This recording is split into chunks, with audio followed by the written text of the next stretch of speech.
Moi, je suis Nicolas, je suis artiste et chercheur. Euh, j'ai fait une école d'art à Strasbourg et maintenant je suis en doctorat de recherche-création à l'Université Paris 8.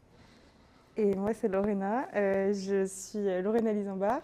Je suis artiste-chercheuse. J'ai été à l'Université de Strasbourg et ensuite à Paris 8. Et maintenant, je fais une thèse de doctorat en sciences de l'information et de la communication à Paris 8, au CMT. Et moi, c'est Hortense Boulet-Ifren et je suis en doctorat de recherche-création à l'Université Paris 8, thèse. Et je fais ma thèse sur le déplacement de la question des ruines dans les mondes persistants en ligne. Voilà. Oh, have fun, merci. J'ai juste trop hâte de commencer à composer la chambre.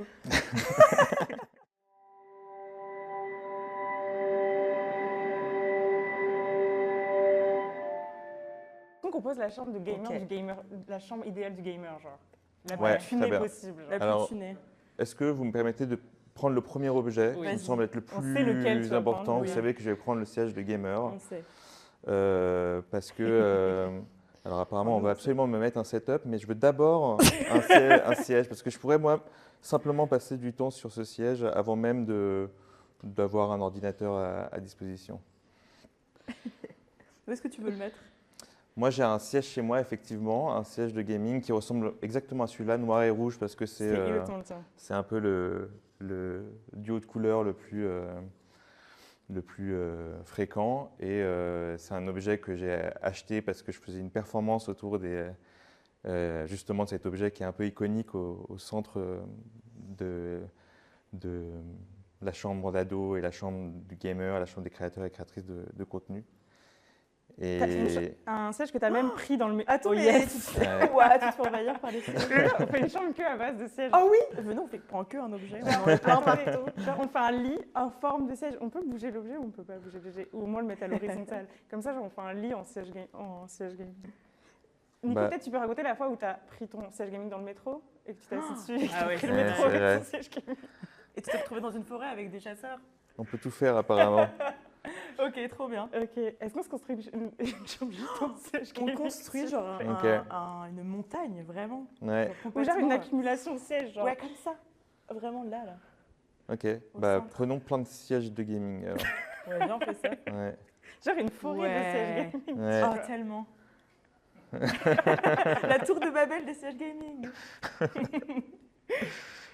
Ah, c'est génial. Et on peut en rajouter en hauteur comme ça, vraiment comme une pyramide.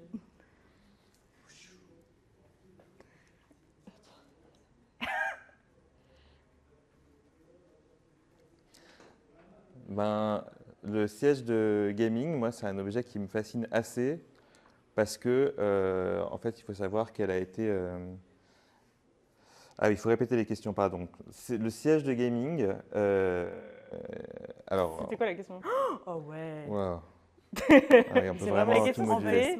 La question, c'était quoi? Il faut répéter les consignes, il faut composer notre chambre de gamer. Non, mais quel symbole ça a? Quel symbole a le siège de gaming? C'est un objet un peu iconique puisqu'il est au centre à la fois de la webcam qui donne le retour pour les youtubeurs, les youtubeuses, les streamers, les streameuses. C'est un petit peu central et surtout, le design du siège de gaming vient de l'industrie automobile. Et alors j'ai vu plusieurs articles qui disaient que c'était après les attentats du 11 septembre, il y a eu une inflation et le prix du pétrole a augmenté, donc il n'y avait plus assez de ventes de voitures. Et c'est à partir de là que c'est l'entreprise DX Racer qui s'est mise à commercialiser leurs baquets de sport pour les transmettre un petit peu à l'industrie du gaming. Pourquoi est-ce qu'ils sont orientés vers le gaming? Pourquoi est-ce que c'était pas des sièges de bureau, genre bureau classique, ouais. Bah, ça a l'air d'être, ça va de pair un petit peu avec la transformation de la chambre en un espace assez technologique, où l'ordinateur est un peu central, et tout d'un coup, la chambre de jeu devient un espace comme un véhicule, où la performance, la vitesse, les skills sont un petit peu les caractéristiques les plus importantes. Donc, ce n'est pas étonnant que cet objet issu de l'industrie automobile soit central et aussi iconique, quoi. Oh, ça c'est les Sims, pour le coup. Ça, c'est les Sims. 4. Là, l'image, elle est très liminal space. Waouh. À quelle célébrité appartient cette maison? Quelle célébrité appartient à cette maison? Bah attendez, est-ce que ce serait pas une Kardashian, genre? J'ai pensé la même C'est la reproduction de la Kardashian House. Juste, je sais pas à qui je dois m'adresser, mais est-ce qu'on parle de la maison IRL ou est-ce que c'est vraiment la maison de quelqu'un dans les Sims? Enfin, ça se peut que ce soit une célébrité. C'est la qui joue aux reproduction d'une maison de Los Angeles. Ah oui, d'accord, ok. Qui a été faite sur les Ok. Sims, c'est ça? Ouais, j'ai l'impression que Vous c'est êtes ça. sûr que c'est... Oui, ça a l'air d'être les logos des Sims Sims, dans c'est l'interface. C'est clairement Là. les Sims 4. Et donc, ils ont reproduit une maison... Moi, je dis. J'ai envie de dire oh, bien joué. c'était ça. Attendez, je flosse. Oh mince, je n'aurais jamais dû faire ça avant. Et c'est qui? C'est fou. Je me demande qui a fait ça, quoi. Bah, je pense que reproduire des maisons relativement connues, enfin des maisons de célébrités, etc. C'est quand même une base de la création sur. Un commentaire sur le fait que ce soit un jeu un peu aliénant, les Sims. Un jeu un peu aliénant et puis vraiment basé sur. Un tout petit peu. Pourquoi Un poil Kardashian aliénant. Pourquoi Kardashian? Mais en fait, je sais pas pourquoi, mais j'ai très envie de rentrer dans la maison, de voir ce qu'il y a à l'intérieur, parce que ça me fait penser à la vidéo, tu sais, de Vogue, où on suit Kim Kardashian dans sa maison un peu vide et toute blanche. Quand on avait fait l'événement qui s'appelait Housing, on était allé interviewer En fait, elle était créatrice de contenu contenu dans Second Life. Et donc, elle était sous son avatar et elle nous avait fait un room tour, une visite de sa maison. Elle s'appelle Bolly Coco. Bolly Coco, ouais. Elle nous avait fait une visite de sa maison à l'intérieur de Second Life, un peu à la Kardashian dans l'émission de The Vogue. Ouais. Et du coup, je me demande si, parce que je suis hyper frustrée de voir ça que à l'extérieur, je me demande s'ils sont vraiment allés jusqu'au bout et Mais aussi, avec les parties de sa maison. j'ai l'impression aussi que la maison, enfin que la grande villa de Kardashian, déjà c'est une villa qui a l'air quand même sur un modèle architecture de maison un peu pavillonnaire américaine, et c'est un petit peu le modèle de maison qu'on a dans les complètement. Sims. Et d'ailleurs, enfin moi je la connaissais pas la villa, mais ce qui est marrant aussi, c'est que ça a l'air d'être très des blocs dans des blocs, un petit peu comme des assets 3D de maisons qui se rentrent les unes dans les autres, quoi. Mais c'est exactement ça en fait quand tu regardes aussi les modes des Sims, etc. Mais tu peux vraiment vraiment acheter plein d'autres. L'esthétique du jeu, les Sims, elle me fait penser à des maisons à la Kardashian. C'est l'idéal de la suburb, les Sims. Complètement. Et là, ça me fait d'autant plus penser au jeu Design Home qui a été racheté par. C'est qui a les Sims EA? Ouais, EA. Qui a été racheté par EA et qui est encore plus pernicieux parce que tu peux acheter IRL le mobilier que tu achètes dans le jeu. Donc tu achètes dans Design Home, c'est hors de prix, donc je pense que personne, là on peut pas trop se permettre d'acheter les meubles IRL, mais on peut jouer à Design Home avec des vrais meubles, quoi. Bah, c'est un peu aussi le truc du métavers où on peut retrouver des assets d'Adidas ou de Nike pour son avatar. Et qu'on aura moins cher que si on les Design Home, achetait c'est le jeu dans IRL, lequel quoi. j'ai dépensé beaucoup trop Oui, je d'argent. me souviens. Ouais. Oui. On Avec next. des objets et tout. Yes. Ouais.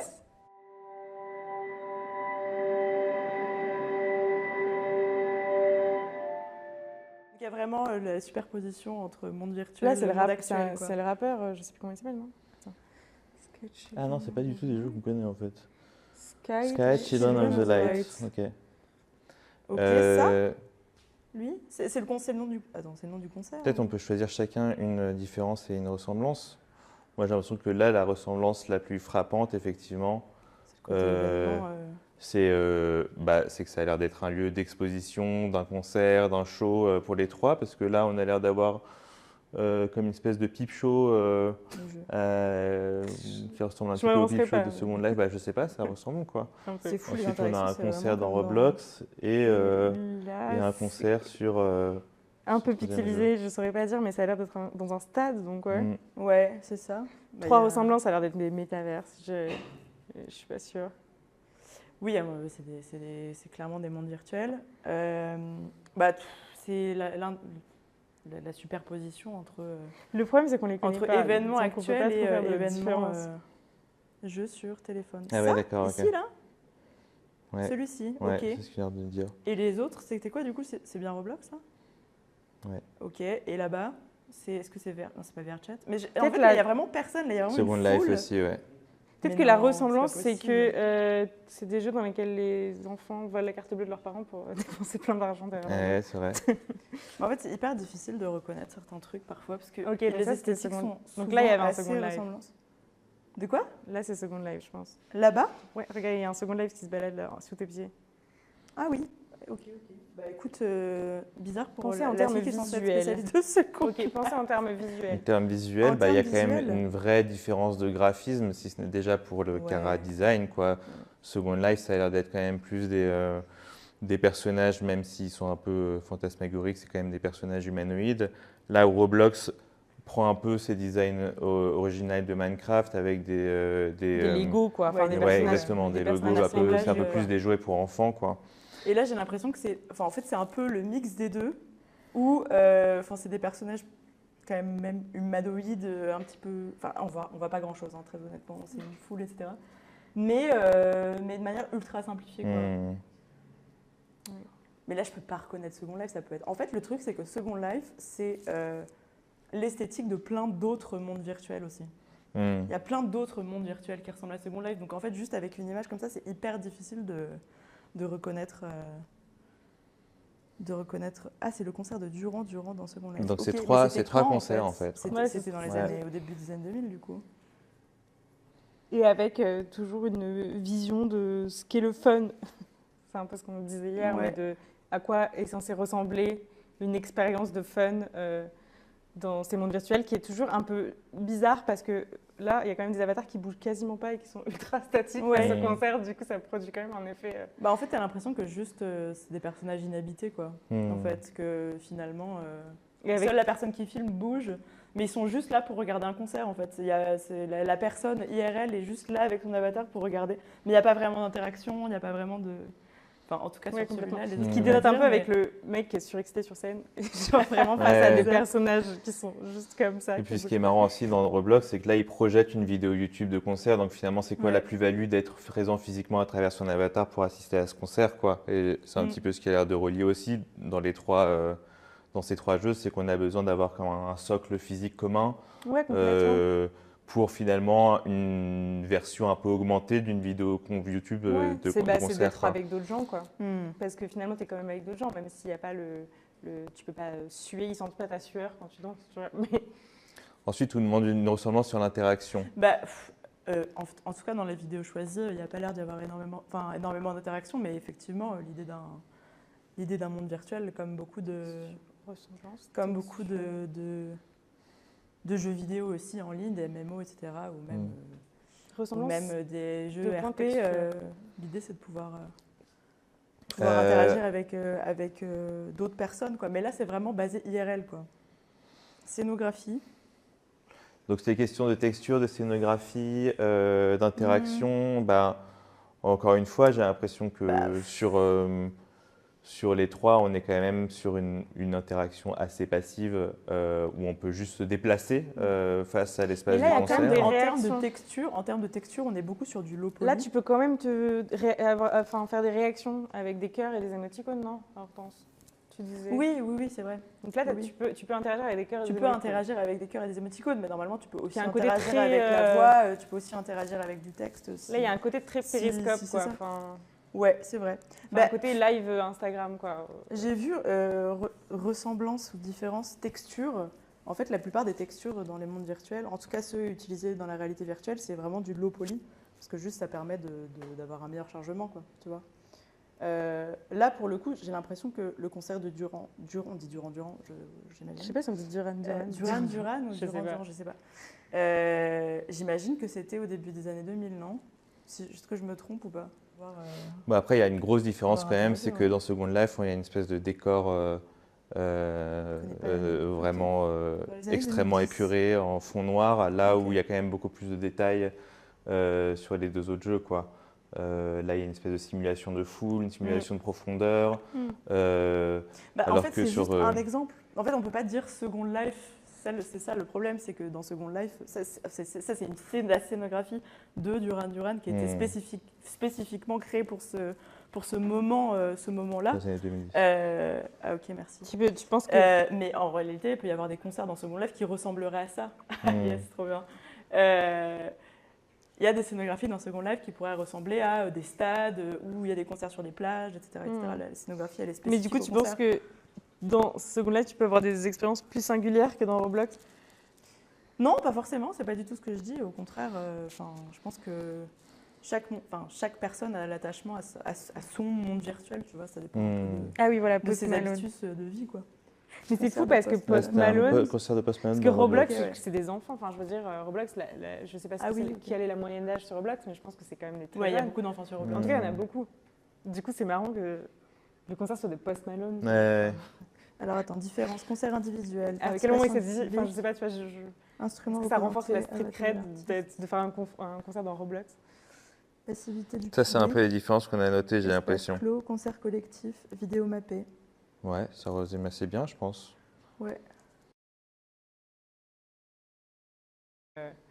Je sais pas si... Moi, j'ai vu, mais j'ai l'impression que c'est plus des rumeurs qui disent que les forces de l'ordre IRL recruteraient sur GTRP. Je sais pas si c'est vrai, feraient passer des formations sur GTRP. J'ai pas d'infos sur est-ce que c'est vrai ou pas. Mais il y avait un film il n'y a pas longtemps sur justement un film de fiction qui racontait comment des CRS se formaient à partir du simulateur qui n'en est pas un, mais au sein de GTRP. Quoi. Ouais.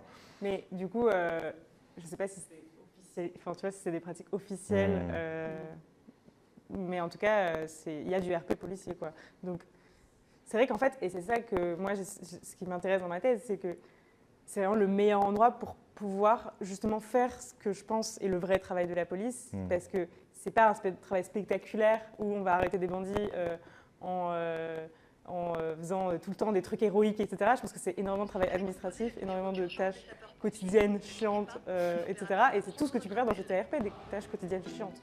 C'est qu'en fait, tu fais les métiers sur la longueur, vraiment en passant les 3 quarts de ton temps à faire des photocopies. Donc, comme c'est extrêmement réaliste comme manière d'apprendre le métier, c'est pas étonnant que des forces de l'ordre s'entraînent vraiment en étant... c'est ce qui me semble, je pense, le plus proche du vrai terrain de policier, du vrai travail de terrain de policier. Du coup, voilà, est-ce que c'est une bonne idée? Je pense que ça pose juste la question plus large. Est-ce que la police est une bonne idée? Je ne sais pas si j'ai le temps d'en débattre. Tu sais que sur Habbo Hotel, la seule chose qui reste et qui fonctionne encore, c'est la police. Alors qu'il n'y a plus personne. Enfin, c'est complètement absurde. Mais vraiment, tu peux être recruté par la police. Et il y a toujours un peu un Mais ils font RP, quoi en la fait. police sur Habbo Hotel? Mais rien, en fait, juste ils discutent, ils prennent le café. Enfin, c'est vraiment... Et ils miment des interactions, quoi, tu vois. Mais c'est Là, il y a écrit GTA 5 plus TikTok pour recruter. Parce que du coup, j'imagine que c'est des TikTok faits à partir de scènes de GTA 5. Mais du coup, c'est marrant parce qu'ils sont obligés de repasser par TikTok pour justement le re-rendre cool, enfin le recoolifier, parce que GTRP, c'est pas spécialement cool, quoi. Enfin, moi, j'ai souvent affaire à la police quand je suis dans GTRP. Et j'ai vraiment l'impression d'avoir des discussions vraiment de tous les jours comme j'ai avec un contrôleur SNCF. Enfin, du coup, c'est vraiment pas spécialement cool. Ça donne pas une image spécialement cool de la police. Du coup, je pense que ils ont besoin de repasser par du montage et de faire des edits, quoi, de ces vidéos-là pour les rendre cool, pour refaire. Ça marchera pas juste comme ça, quoi. Oui, et puis j'ai l'impression quand même dans la plupart des expériences RP que tu nous racontes, finalement, il y a assez peu de scènes d'action qu'on pourrait attendre autour d'un univers de GTA. Il y en a. Mais elles sont presque anecdotiques, quoi. Oui, parce que la plupart du temps, tu passes du temps à faire des activités quotidiennes, quoi. Et donc, ce qui du coup rationalise certains métiers, quoi. Enfin, moi je trouve. Donc, dans la police? À la police. Ou dans GTA? Dans GTA, dans déjà, GTA je ou... suis pas Moi, j'aurais pu faire un RP policière. Parce que ça peut être intéressant de voir ce que justement ce que c'est de RP le policier dans GTRP. Après, c'est pas trop l'orientation de les flics. C'est un commentaire sur Twitch. Pardon. Mais j'aurais pu faire ce choix-là, mais c'est pas trop l'orientation de ma thèse. Enfin, c'est pas trop ce qui m'intéresse, ça. Et en même temps, si, parce que du coup, c'est vrai que ça va vraiment avec ce que je viens de dire. Donc là, je suis en train peut-être de faire une reconversion en direct. Mais pour l'instant, je dois déjà devenir mécanicienne. Donc je vais faire les choses. Et en même temps, j'essaie de rendre mon personnage cohérent. Et si je change de métier toutes les 2 secondes, c'est compliqué de le... Parce que ça, c'est important dans GTRP, c'est qu'il faut quand même garder une certaine cohérence dans ton personnage et prendre des décisions un peu à la va-vite, justement parce que ma thèse me pousse à faire ça. Ça, c'est un gros dilemme, tu vois. C'est que j'ai envie de faire plein de trucs dans ma thèse. Du coup, j'ai envie de les faire en RP, mais des fois, ça ne rentre pas avec la cohérence et le jeu, quoi. Enfin, tout n'est pas faisable. Et ça, c'est la difficulté de l'observation participante. Moi, il y a juste un truc que je n'ai pas compris sur les vidéos, c'est que est-ce que c'est une vidéo qui est promotionnelle de la police ou c'est plutôt un compte TikTok qui parle de... C'est plutôt... par exemple... C'est un compte, Ouais, c'est un compte TikTok, mais de joueurs... le compte TikTok officiel de la police. Oui, c'est bien ça que je me disais. Et j'ai l'impression que c'est une manière un petit peu de donner l'impression que, oui, voilà, policiers, militaires, pompiers. Et c'est un peu une manière de donner l'impression que rentrer dans la police, c'est similaire, le même frisson qu'on va avoir dans un jeu vidéo à incarner les forces de l'ordre. Mais de ce que tu racontes, toi, de tes expériences de recherche, c'est que ça a l'air d'être beaucoup plus de l'administratif. Et d'ailleurs, on le voit dans le film Bac à sable de Charles Chérici, Lucas Azemar, qui se passe entièrement dans un univers de RP. Et du coup, en fait, ils n'auraient même pas besoin de GTRP. Ils pourraient le faire sur n'importe quel simulateur de police nationale. Tu vois. Mais je pense que GTA a une image tellement forte que du coup, c'est ultra attirant pour n'importe qui. Et cool, bien sûr, en fait. Et du coup, ça attire... Et ce qui est marrant, c'est qu'en plus, c'est le jeu du pseudo-rebelle...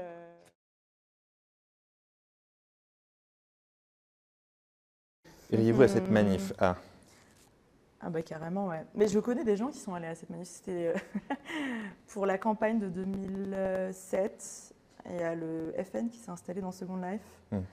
Et du coup, évidemment, ça a créé plein de réponses populaires, avatars, etc. Et du coup, je connais vraiment quelqu'un qui est allé dans Second Life, enfin, qui était avatar dans Second Life et qui a fait ces manifestations-là. Mais c'était un sympathisant? Notamment.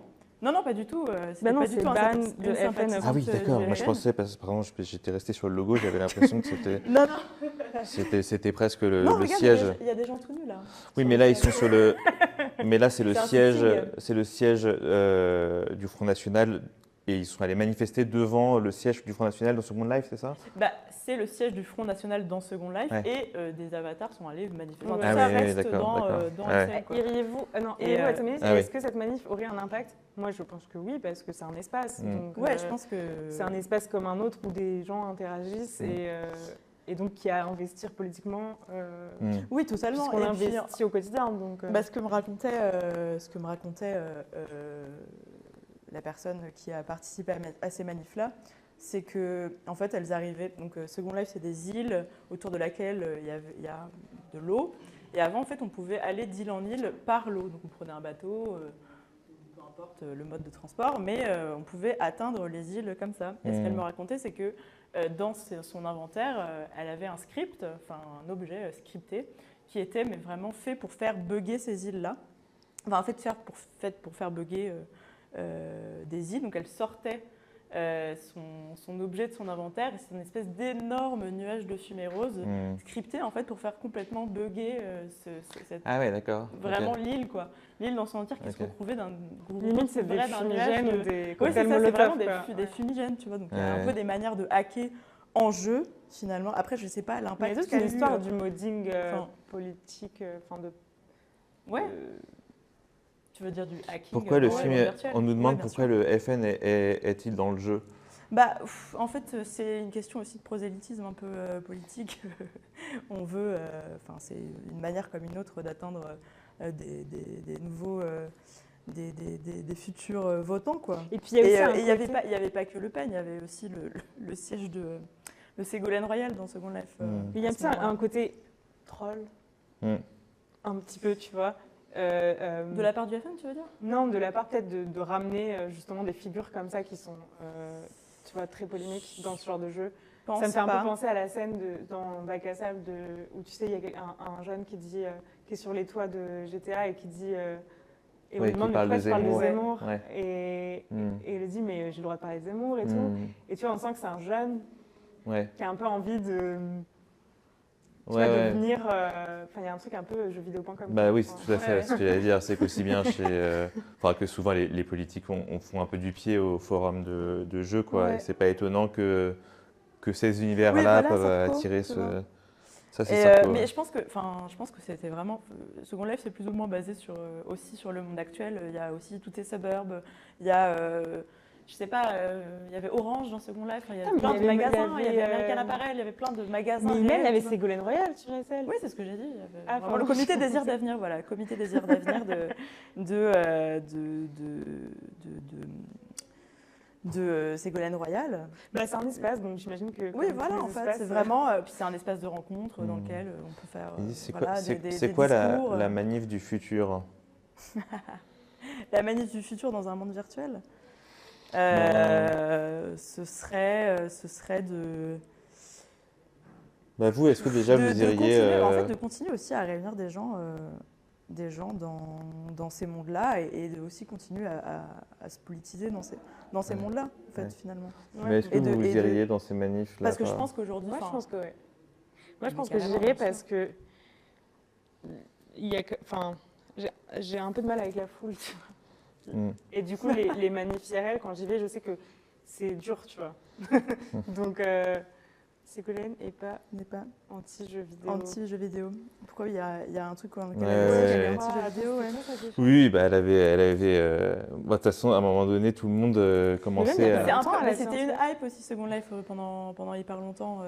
Donc c'était un peu ce truc-là de on va tous se retrouver. Ce que tu disais, tu vois, un truc de troll, je pense pas, parce qu'à l'époque Second Life c'était quand même relativement nouveau pour plein de Oui, gens. bah, Donc il y avait un peu le côté naïf de on va tester la nouveauté et donc aller là. Et évidemment, le truc derrière c'est rameuter le plus de potentiels Et votants, quoi. c'est comme ce Tu qu'on vois. disait, mais c'est comme les métaverses actuelles commerciales qui ont été pris d'assaut par plein d'industries. Et ils se rendent compte que personne n'y va.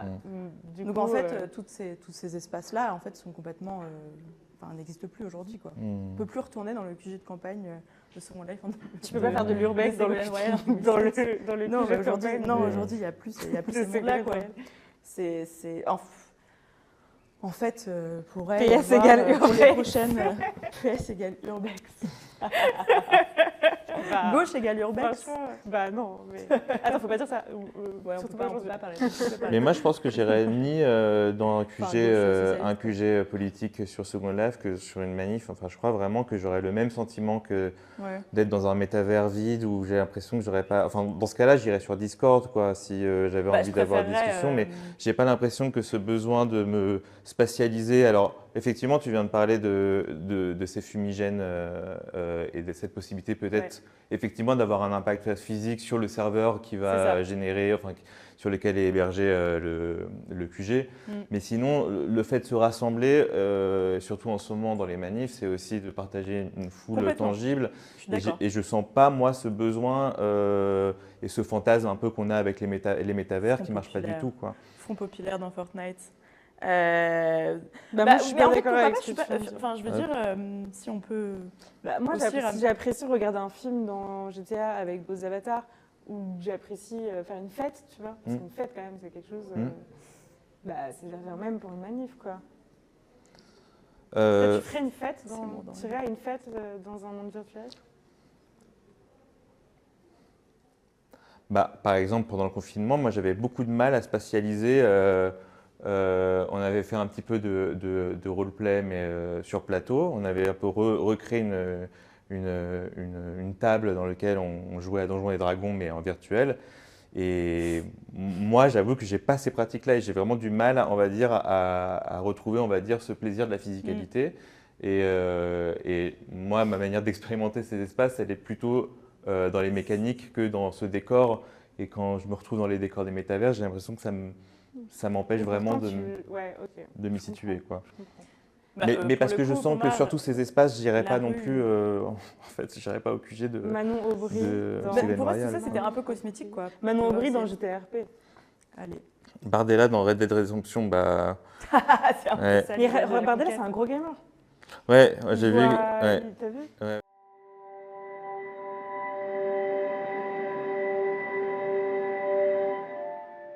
C'est américain qui a joué dans le Maxi. Comment il s'appelle? Chris Pratt.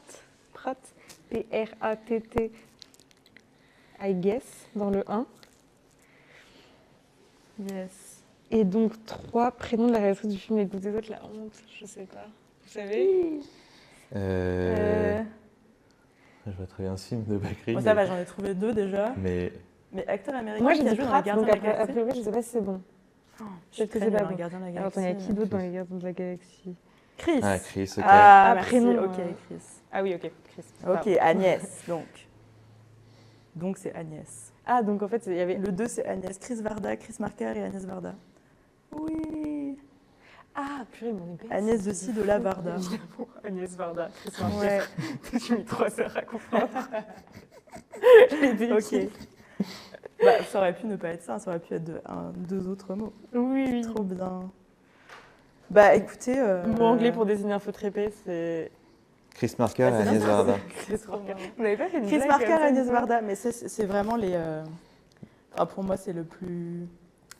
C'est une belle histoire d'amitié. Enfin, on les retrouve un peu partout, sous forme de fragments, dans leurs films, les réalisations et tout. Enfin, on voit Agnès Varda à un moment donné dans Le Voir de Marker qui parle justement qui est sur son sofa chat et qui parle justement des plages. Et Agnès Varda est amoureuse des plages et bon, elle a fait les plages d'Agnès, etc. Et elle se retrouve dans Second Life en face du void de la mer. Ouais, bah voilà, exactement. Exactement là, en fait. Ça, c'est, en fait, Lucien Boukmeit, il a, en plus d'une partie qu'il a fait sur Jeune Copia de Chris Marker, il a fait toute une maison qui est dédiée à l'oncle Yanko. C'est quoi? L'oncle Yanko, c'est un film qu'a fait Agnès Varda sur un de ses oncles, qui était artiste aussi. Et donc, il y a toujours un peu des cohabitations entre les films entre les œuvres de Marker et Agnès Varda et Chris Marker, qu'on voit aussi dans ses films sous forme de l'Avatar Guillaume en Égypte. Justement, rue Daguerre, où il se cache derrière un grand panneau Guillaume en Égypte. Et elle parle de son amitié avec Marker. Elle se retrouve aussi dans son atelier. Elle filme son atelier, en fait, où... hier, dans la conférence, il y a quelqu'un qui a fait le rapprochement. Enfin, c'est Gwenola Wagon qui a fait le rapprochement entre l'atelier de Marker, dans lequel qui foisonnait d'objets numériques, des ordinateurs, des fils. Mais vraiment, c'est une archive de sa vie. Et l'ouvroir, aussi d'ailleurs, qui est aussi un peu une archive de son musée, quoi. Et du coup, Varda filme cet énorme atelier avec. Et elle a déjà parlé de Second Life? Oui, parce que je disais, c'est que dans un de ses films, je crois que c'est dans Agnès de Ci de la Varda, on la voit dans l'ouvroir, assise juste là dans la maison de l'oncle Yanko, dans lequel il y a un énorme sofa chat, on la voit allongée dessus. Oui, mais est-ce qu'elle a déjà parlé de Second Life? Enfin, je veux dire, est-ce qu'elle a déjà dit ce qu'elle pensait, tu vois, de ces Oui, univers? alors on la voit une fois parler de... Bon, là, en l'occurrence, elle parlait de Second Life, elle parlait de Marker dans Second Life, mais on la voit parler une fois de Second Life, aussi, en fait, que au travers de Marker, finalement. D'ailleurs, son avatar était extrêmement bien fait. Vraiment, il y avait ses cheveux avec... avec ça. Un truc de fou. Vraiment extrêmement bien fait dans Second Life, c'est assez impressionnant. Et il y a une fois où, en fait, elle parle de Marker au travers de Dialector, qui est une œuvre de Marker qu'il a fait sur Apple II et qui a été restaurée par le centre Pompidou. Et il y a un site internet qui est hébergé par Poptronics, sur lequel il y a un émulateur de Dialector qui est un des premiers sortes de systèmes d'intelligence artificielle, plus ou moins, enfin, agent conversationnel que Marker a créé. Et accompagné de ça, en fait, il y a la conversation des proches de Marker après sa mort, en fait, qui rediscutent avec Marker au travers de l'ordinateur. Et en fait, Agnès Varda, elle dit que Dialector, c'est plutôt l'homme intelligent, en fait, qui montre aussi ses bricolages, etc. Et alors que l'ouvroir, c'est beaucoup plus sensible et beaucoup plus proche, beaucoup plus sensible. Ça, Assassin's Creed. Bardella. Bardella. Le jeu de Bardella. Le jeu de Bardella. Ah, purée. Dans Télérama.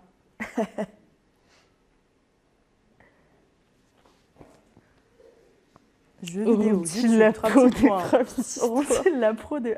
En même temps, c'est Mélenchon qui avait parlé qui s'en était pris à Assassin's Creed et qui avait dit, Ah oui, c'est vrai. qui avait dit en parlant d'Assassin's Creed qui se passait pendant la Révolution française que c'était une honte de salir justement l'image de la France et à travers un jeu qui, alors bon, moi je suis pas du tout client des Assassin's Creed. Ah bon, on a entendu tout à l'heure.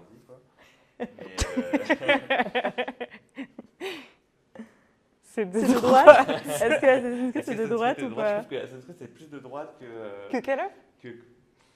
Ah. Je sais pas.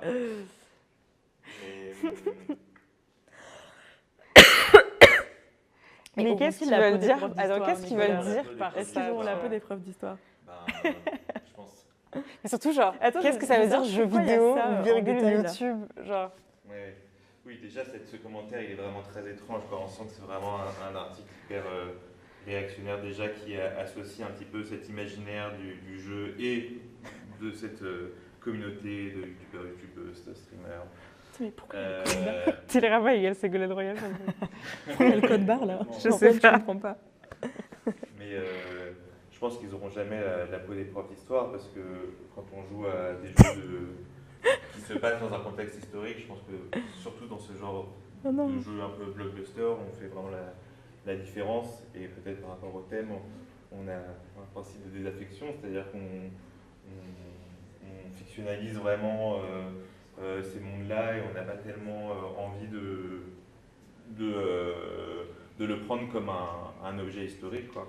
Bah, je crois d'ailleurs qu'il y a le chercheur Laurent Di Filippo qui avait travaillé sur les mythes nordiques et leur relation aux jeux vidéo qui parlent des mythes nordiques et on voit que ça n'a pas grand chose à voir, quoi.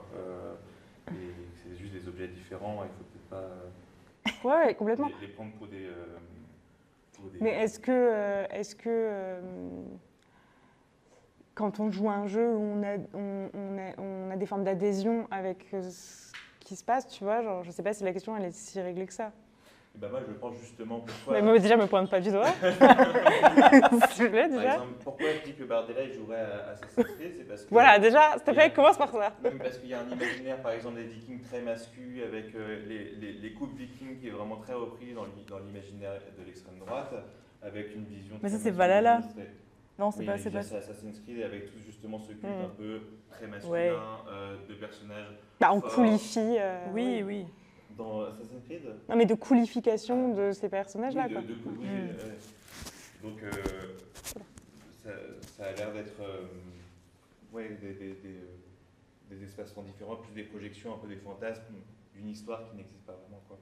Et là, j'ai vu jeux vidéo égale YouTube. Bah, Oui, c'est ça qu'on Ouais. trouvait problématique, là. Jeux Jeux vidéo, virgule, Jeux vidéo, YouTube. YouTube, Parce que ouais. dans ce cas-là, sur YouTube, il y a aussi des profs d'histoire. Donc, Ouais. enfin, et il y a peut-être des profs d'histoire qui construisent des jeux vidéo, donc ça n'a pas de sens. Et il y a des profs d'histoire en fait qui font des jeux vidéo. Donc Ouais. ça n'a pas de sens de dire jeux vidéo, virgule YouTube. Mais c'est un peu tout mettre dans le même paquet, quoi, tu vois. Oui. Enfin, Ou alors est-ce que Après, je comprends Ouais. aussi pourquoi on l'associe. Oui, il y a des dans profs la TikTok mesure sur où Instagram, C'est c'est quand même pareil. YouTube un univers qui est quand même très centré autour d'une histoire du jeu et aussi les chambres de youtubeurs, c'est issu de ces cultures de joueurs. Donc je comprends aussi, même si c'est une paresse intellectuelle de faire l'association rapide entre les deux, mais je comprends aussi que. Mais je pense que YouTube, Mais je ça pense voulait que- dire la vulgarisation sur YouTube, peut-être, tu vois. Est-ce que la vulgarisation sur YouTube aura la peau des Ah profs oui, d'histoire Oui, c'est ça. Est-ce que la manière de faire l'histoire dans les jeux vidéo et sur YouTube, voilà, c'est valorisable. C'est quoi? Numérique peut-il brûler? Ah ah. Il peut brûler de pixels. Il peut brûler de pixels, bah totalement quand on détruit des data centers. Après, peut-être on les brûle. C'est intéressant ce que vous disiez la dernière fois, là, tu sais, sur le fait que, à la fois, c'est extrêmement, comme on disait, fragile et on a l'impression que parce qu'on supprime un truc, pouf, on l'a perdu et donc, tu vois, c'est un peu, oh non, je peux pas mettre mes infos là parce qu'elles peuvent disparaître super facilement. Et en fait, pour détruire des machines, il faut y aller au bulldozer. Il faut y aller au quoi. bulldozer pour détruire des machines. Il faut vraiment avoir des énormes... Oui, mais bien sûr, il y a plusieurs niveaux de disparition dans ces mondes-là, quoi. Si un monument est dans un jeu, on peut le détruire. Si un monument est dans un jeu, on peut le détruire. Bah, en fait, ça dépend. Si c'est dans une sandbox où tu as les logs, tu peux toucher, disons, au monument du voisin. Effectivement, oui, on peut, je veux dire, soi-même, on peut détruire le décor que quelqu'un d'autre a créé. Mais en réalité, le jeu vidéo, les décors sont déjà préexistants, déjà préétablis et on ne peut pas forcément avoir toujours l'interaction avec. Hein, donc non. Ah, car il est sauvegardé. Si un monument est dans un jeu, on peut le détruire, car il est sauvegardé. Est-ce que c'est un petit peu... Est-ce qu'on ne peut pas hacker le jeu? Est-ce que à quel point une ruine, c'est associé à son caractère périssable ou à une esthétique de la ruine qui serait ruine... Je pense que effectivement le caractère périssable des jeux et des mondes virtuels, il est aussi ultra culturel en fait. C'est que le périssable vient avec l'abandon, avec l'oubli, avec le fait de délaisser des espaces et de les oublier quoi en fait.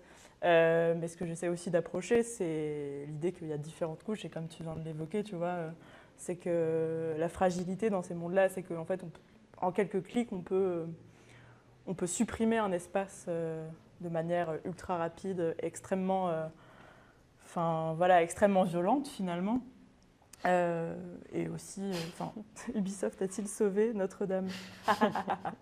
Ah oui, c'est vraiment l'idée du patrimoine, quoi, vraiment du patrimoine virtuel, du patrimoine actuel remis dans le patrimoine virtuel. C'est pour ça qu'il y a Assassin's Creed, c'est ça? En fait, ça c'est toute la question aussi de l'archéologie en fait dans ces mondes-là. Il y a beaucoup de musées qui vont vraiment reproduire des mondes, dans des mondes virtuels, des œuvres d'art, du patrimoine, etc. Travailler justement avec des historiens. En général, ils travaillent avec des historiens pour reconstituer des mondes, pour refaire l'histoire, pour pouvoir réexplorer, je ne sais pas comment était Notre-Dame quand elle a été construite. Et ça, c'est seulement un outil. Donc, oui, est-ce qu'un patrimoine numérique peut-il brûler? Est-ce qu'on peut modder en fait peut-être le jeu, modder le jeu pour détruire Notre-Dame et la faire brûler?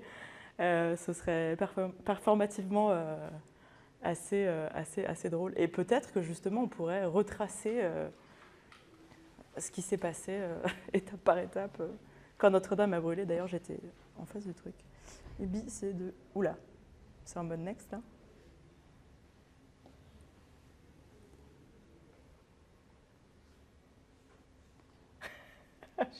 Oula. Les gens derrière Assassin's Creed Unity ont fait un travail bluffant. Mais ce sont des graphistes très performants qui travaillent sur la base de photographies, de plans qu'ils récupèrent. Ils cherchent un visuel cohérent. Mais si une statue fait 2 mètres de plus que dans la réalité, ce n'est pas important pour eux. Nous, on va chercher de la précision millimétrique. On travaille avec des ingénieurs, des analyses de données. C'est ce que je disais tout à l'heure, ouais. Non, le jeu vidéo Assassin's Creed Unity ne servait pas à reconstruire Notre-Dame de Paris. Ouais, c'est un peu la différence entre